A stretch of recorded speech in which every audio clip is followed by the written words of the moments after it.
You lined up all the blood vessels in your body, they'd be 95,000 kilometers long. And every day, they carry the equivalent of over 7,500 liters of blood, though that's actually the same 4 or 5 liters recycled over and over, delivering oxygen and precious nutrients like glucose and amino acids to the body's tissues. All that blood exerts a force on the muscular walls of the blood vessels. That force is called blood pressure, and it rises and falls with the phases of the heartbeat. It's highest during systole, when the heart contracts to force blood through the arteries. This is your systolic blood pressure. When the heart is at rest between beats, blood pressure falls to its lowest value, the diastolic pressure.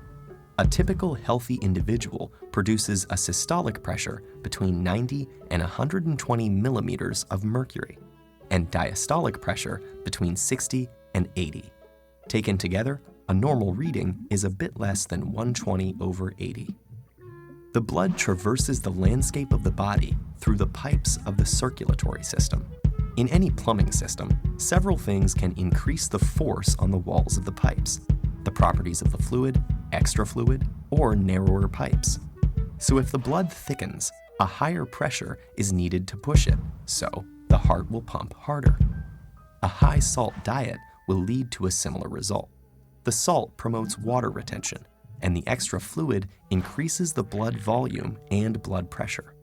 And stress, like the fight or flight response, releases hormones like epinephrine and norepinephrine that constrict key vessels, increasing the resistance to flow and raising the pressure upstream.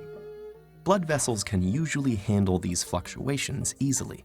Elastic fibers embedded in their walls make them resilient. But if your blood pressure regularly rises above about 140/90, what we call hypertension, and stays there, it can cause serious problems. That's because the extra strain on the arterial wall can produce small tears. When the injured tissue swells up, substances that respond to the inflammation, like white blood cells, collect around the tears. Fat and cholesterol floating in the blood latch on too, eventually building up to form a plaque that stiffens and thickens the inner arterial wall.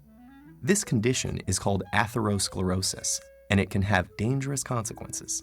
If the plaque ruptures, a blood clot forms on top of the tear, clogging the already narrowed pipe.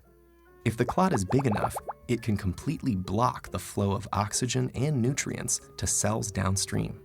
In vessels that feed the heart, that will cause a heart attack when oxygen-deprived cardiac muscle cells start to die.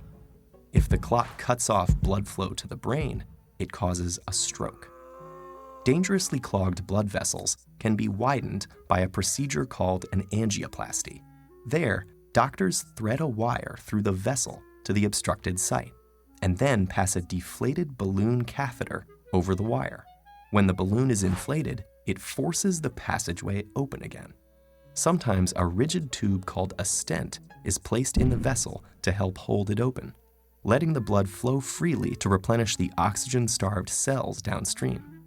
Staying flexible under pressure is a tough job for arteries. The fluid they pump is composed of substances that can get sticky and clog them. And your typical healthy heart beats about 70 times a minute, and at least 2.5 billion times during an average lifetime. That may sound like an insurmountable amount of pressure, but don't worry. Your arteries are well suited for the challenge.